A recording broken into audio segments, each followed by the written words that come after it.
Missing you made me stronger.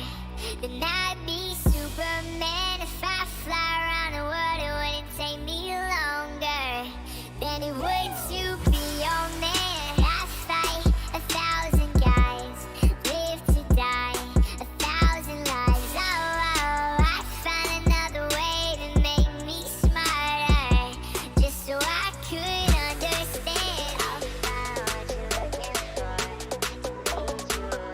just so I could understand. Just so I could understand.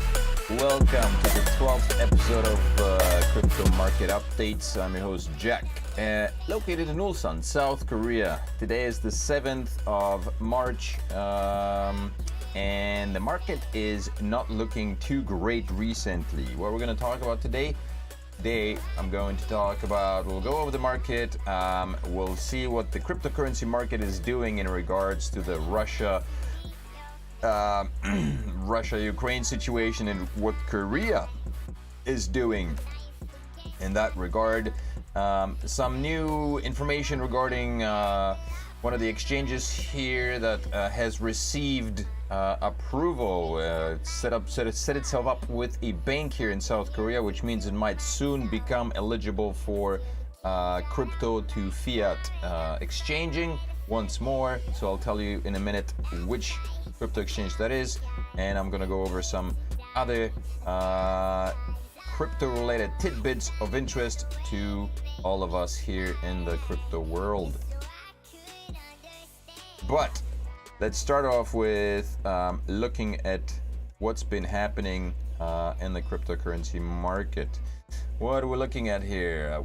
Where the overall market cap stands at $1.8 trillion, which is $1.2 trillion below the all-time high at the peak in November, as well as May prior to that. Bitcoin standing presently at 38,000. It wasn't able to withstand the 40,000 resistance, broke below, it bounced up since then.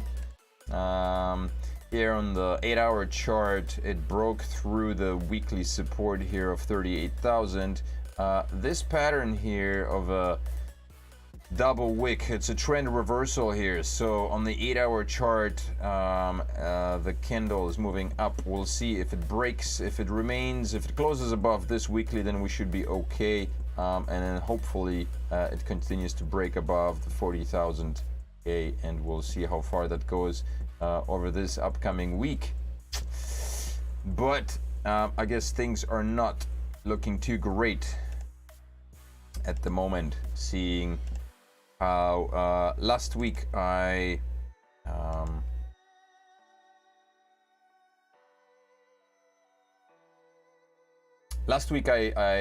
played a video by a YouTuber, I forget his name, who it was, who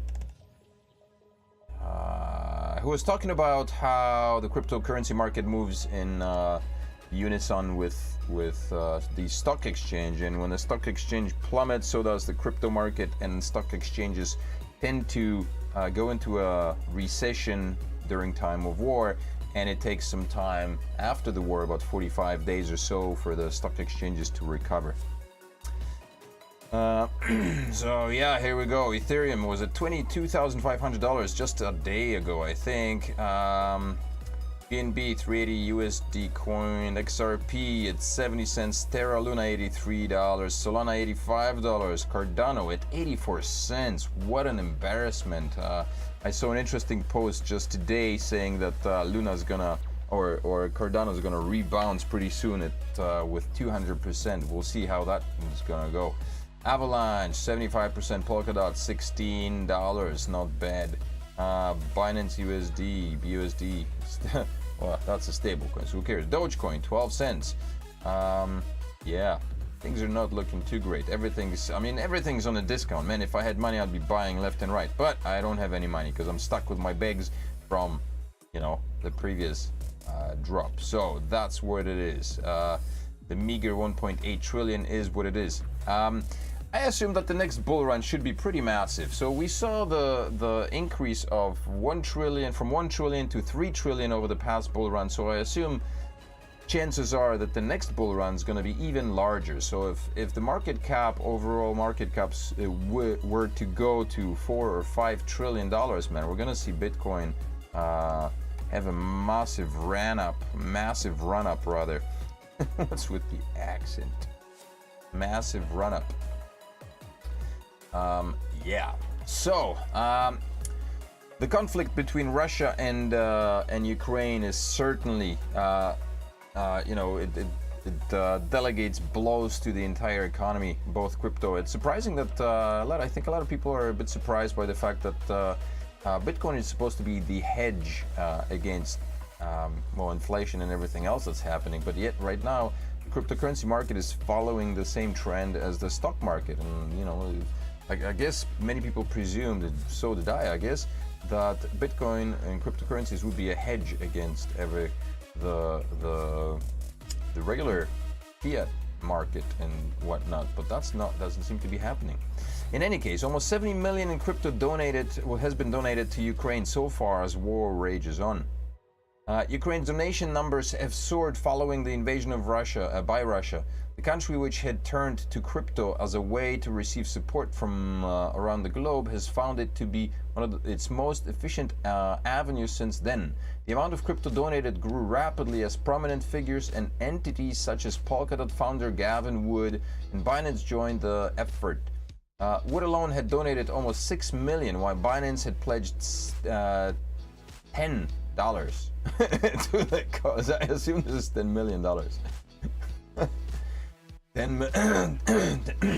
Excuse me. 10 million to the cause. Other donations, big and small, had come from supporters around the world, pushing the number higher. There has now been almost 70 million donated to Ukraine so far using just cryptocurrencies. It's a very different world we live in. All the Ukrainian president needs to do is tweet out a donation bin, basically a Bitcoin address to which people can send their donations in either Bitcoin or any other cryptocurrency, I guess. And anybody can do it, man. It's a very different world we live in.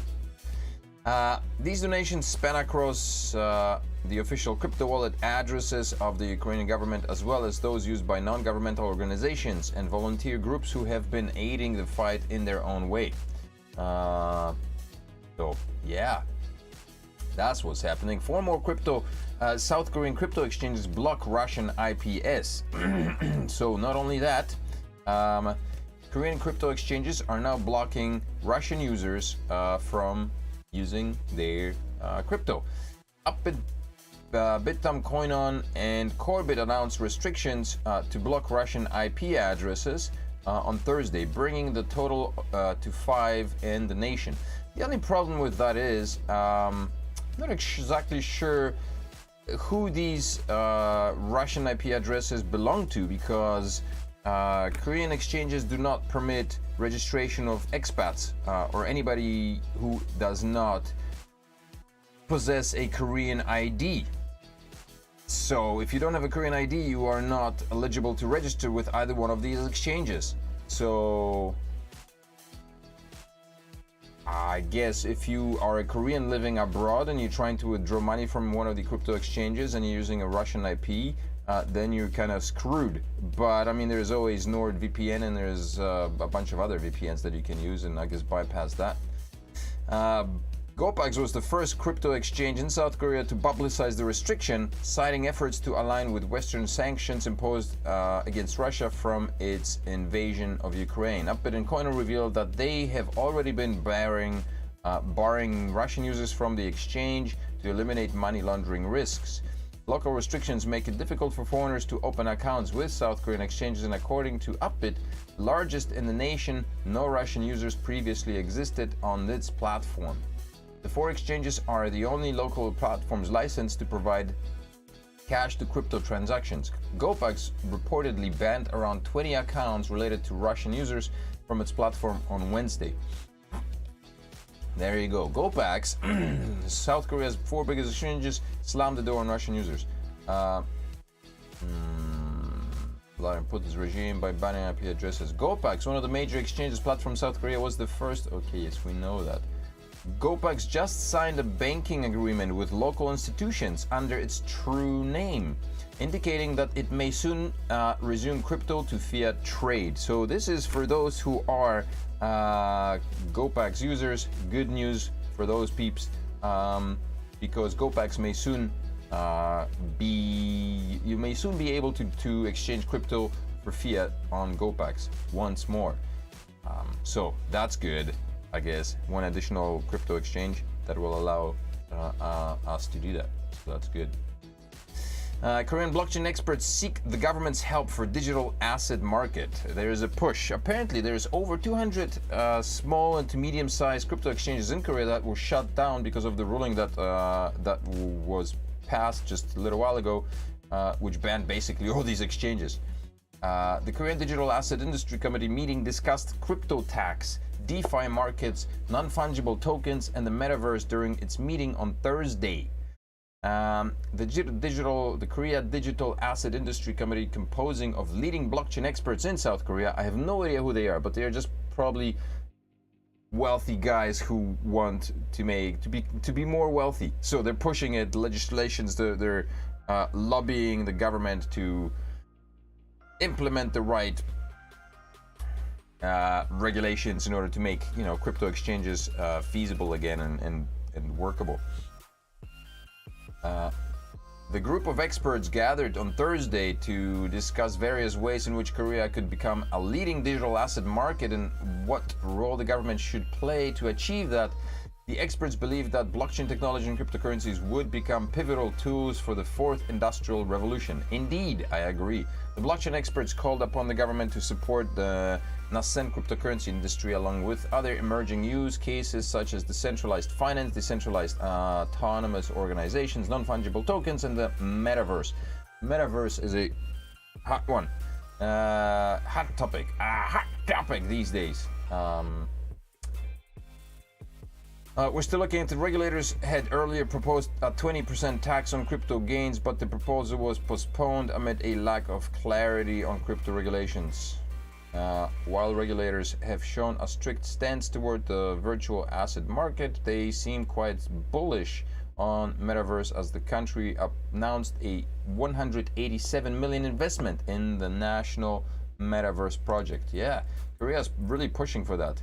In the meantime, visitors flock to SK Telecom's metaverse world at MWC 22. I don't know what that is. Is that a building? I'm backwards. I never visit Seoul. So SK Telecom announced on March 6th, which was just yesterday, that it held a solo exhibition hall with leading global companies in the third hall of Fira Gran Via. In the hall, it presented future ICT changes through metaverse, artificial intelligence, and urban air mobility. The Korean mobile carrier returned to the MVC 22 stage for the first time in 3 years. SK Telecom said 20,000 visitors visited its exhibition hall during the MWC period, more than 30% of the total number of MWC 22 visitors announced by the GSMA. One of these with these acronyms. Actually, I didn't even check the sound. SK Telecom said 20,000 visitors visited its exhibition hall during the MWC. Sounds good. Musically, I realize a little bit too loud, but since there's nobody here, no comments, I don't know. Alrighty. SK Telecom Metaverse technology and services received attention from domestic and foreign countries during the MWC 22, with more than 200 major global media outlets and one-person media outlets covering the SK Telecom exhibition hall, including this. The term item. Anyway, SK is pushing its way into the metaverse. South Korea telcos showcase metaverse AI technologies at MWC 22. March 1st, South Korea's 3 major mobile carriers have been showcasing their latest technologies from metaverse service to artificial intelligence robots at a global mobile technology trade fair held in Spain. The Mobile World Congress kicked off in Barcelona on Monday. At the event, SK Telecom demonstrated a four-dimensional metaverse service that allows users to experience Meta Planet, a virtual world created by the company on a robotic arm. No idea what that is. The wireless carrier also displayed its virtual meeting platform Uslan, a metaverse platform that allows users to interact with others using personalized avatars and a range of online settings from stadiums to cafes. You know what? I foresee that we are going to enter a stage of holograms, man. Holograms will be coming.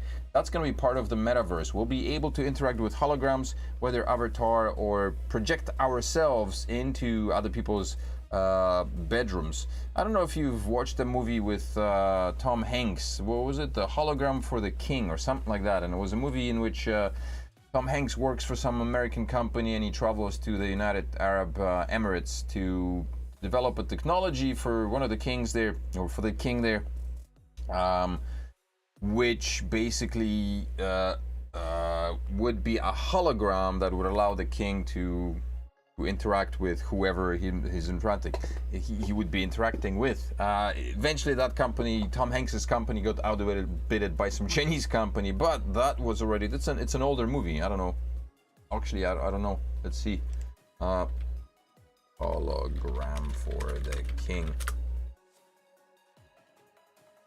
Hologram for the king. When was this? 2016. So yeah, that's 6 years ago. Yeah. Already talked about. So this is not something that's very new. Technology is in development. Yes. Where are we here? Okay, right here, I think. No, we got this. Okay, this is where we are. Yes. All right. Gucci to hold metaverse exhibition at neighbors Zapito. Zapito is a new thing. And there are people doing stuff on Zapito. I don't know exactly how it works, but my wife has been nagging at me about this. Italian luxury fashion brand Gucci said Monday it will put on a metaverse exhibition and sell fashion items for avatars on Zapito, Korean tech giant Naver's metaverse platform. The fashion house has opened a virtual space on Zapito where users can enjoy a metaverse version of Gucci Garden archetypes, an ongoing multimedia exhibition in Seoul. Gucci and Zapito, following its first partnership last year, agreed to bring 9 out of 13 online exhibition spaces to Zapito. Users who appear as avatars can imitate the poses of large figure models and enjoy treasure hunt events while interacting with each other in the virtual space, according to the fashion house. See, stuff like that's happening, and this is going to happen faster and faster, but not fast enough, I guess, for some. I presume it's going to take another 5 to 10 years before we see a proper full-blown metaverse with all the knickknacks and the paddywhacks, you know, that people expect to see. South Korea maps out 187 million for its national metaverse project. I think I reported about that too a little while ago, that Korea, Seoul, is planning to be the first city in the world to be the first metaverse city in the world. Right through the period of the global pandemic of COVID-19, the metaverse has experienced more traction. However, the primary reason has been the restriction on physical meetings and gatherings. Subsequently, more people now flock to the metaverse due to the great opportunities for virtual interactions. The metaverse is a virtual space that allows people to transcend their real-world experience in a digital world.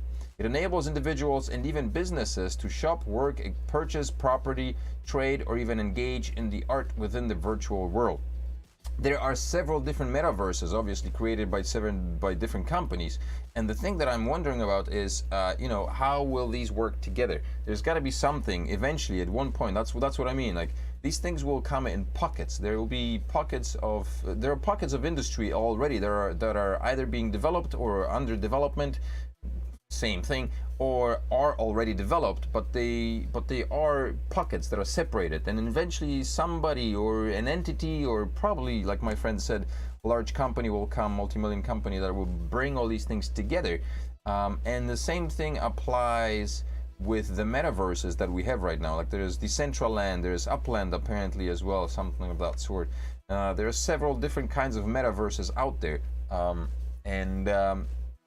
I don't know. Will we be switching between metaverses? Maybe it's going to be similar to whatever we've got with, you know, with MetaMask. When we use MetaMask, you have to switch between the different blockchains. You go either from an Ethereum blockchain to what is it, to I don't know what other blockchains they've got, the Terra Luna, all the other blockchains that are available, right? So the metaverses, will we be forced to live 20 different lives in 20 different metaverses, or will these metaverses be able to function together somehow, and people will be able to switch between them or traverse between them without any problems? Because I think that will be the ultimate metaverse, and that's not going to happen for a long while, I think. Otherwise, we'll have a truncated kind of metaverse, which is, you know, it's just going to be, I think, mediocre. This is going to be better than that. The metaverse is a virtual space that allows people to, okay, we know what a metaverse is. Recently, South Korea is making a massive investment in the metaverse. The country's Ministry of ICT, Science and Future Planning mapped out 223 billion Korean won, which is about this much, to develop its national metaverse. Man, this is a much larger number. It feels like 227 billion won, which means you add 3 more zeros to the million and then you've got your billions, right? But yeah, Korea, very ambitious, man. Binance sets up its own fiat to crypto payments provider. So Bifinity supports 50 cryptocurrencies and major payment methods, including Visa and MasterCard, man. Largest cryptocurrency exchange set up its own fiat to crypto payments provider Bifinity to help businesses become crypto ready, it said. I'm gonna be looking at that, man. Maybe we gotta set up our Shane English school here as a crypto friendly environment. Officially established last year and launching to the market Monday, Bifinity supports 50 cryptocurrency exchanges. Let's see if we can find it. Binance announced Monday. Bifinity.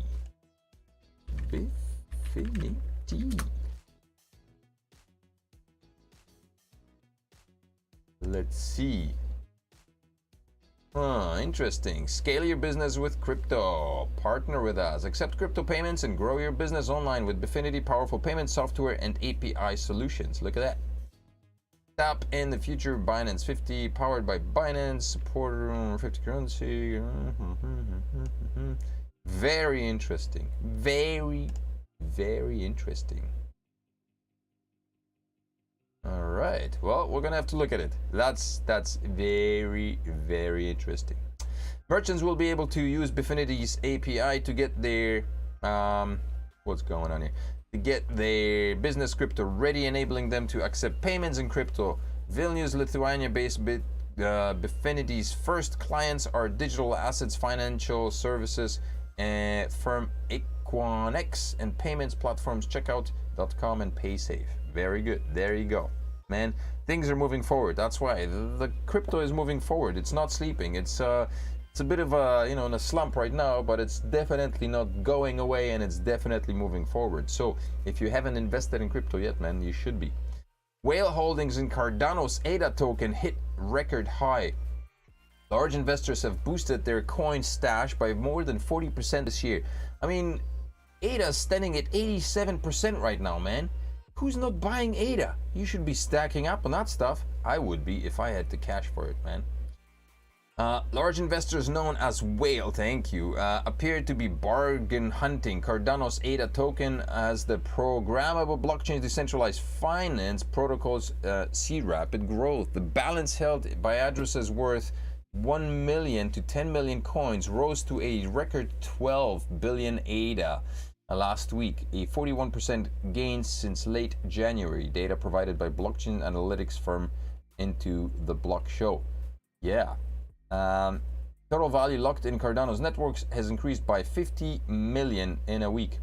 Let's see, who's so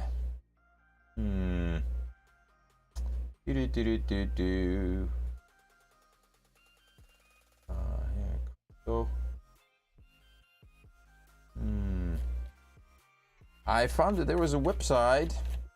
Let me just transition quickly here. Where is our chat?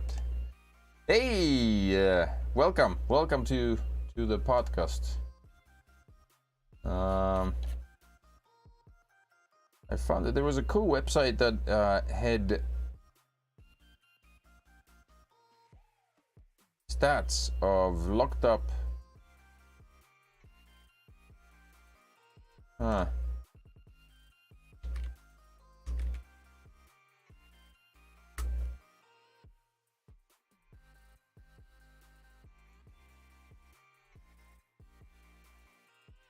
No.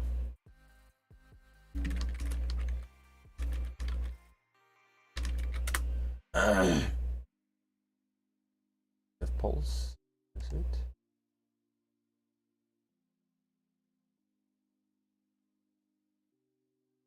Yeah, DeFi pulse. Okay, let's have a look at here. DeFi pulse lists. Maker Ethereum lending $16.27 billion. Is it? How many are locked up in DeFi? Maker, Curve Finance, Convex Finance, Aave, Uniswap, Compound. No, this is not it. That's Yarn. This is different. That's assets. Maybe Bitcoin network. Crypto dollars, DeFi list, newsletter. No, that's not what I wanted. But okay, never mind. Never mind. That's not what I was looking for. Anyway, stack up on ADA because it's damn cheap, and when it bounces up, it's gonna bounce up at least $3 and above. So you're looking at a over a 200% gain on that sucker once it rebounces, because you know it's gonna go back to its all-time high at least and beyond.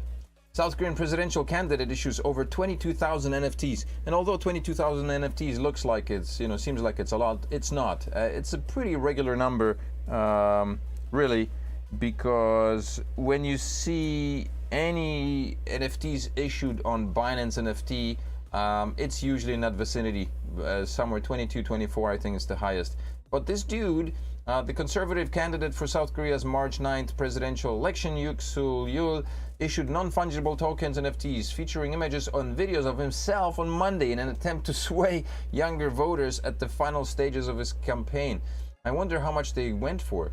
Yoon has minted at least 4,000 NFTs on the Ergo blockchain, which started sales on some NFTs marketplace on Monday for 50,000 Korean won each. He plans to issue 22,000 NFTs total. I wonder how many of those he sold.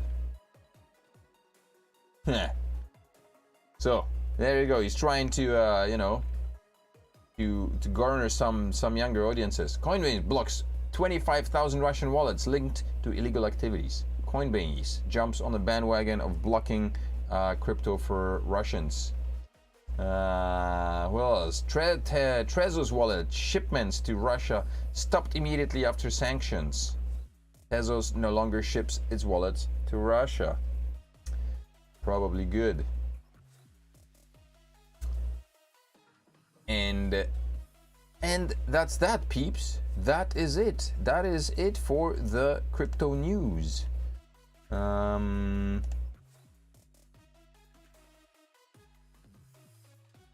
Yep.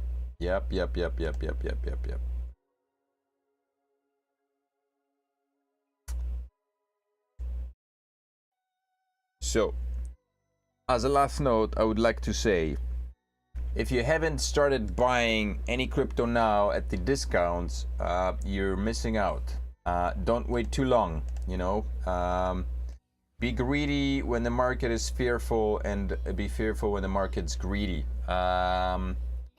Right now, the market is very fearful. The greed and fear index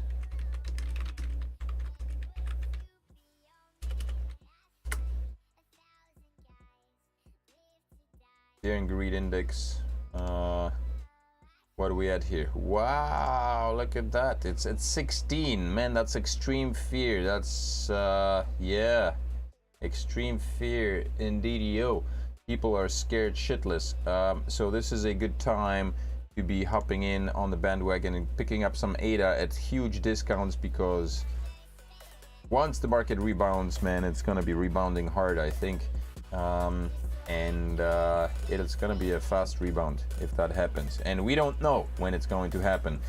The news of Russia withdrawing might come suddenly, like it did about Russia swooping in on Ukraine, and once that happens, I think markets are going to begin to rebound very quickly.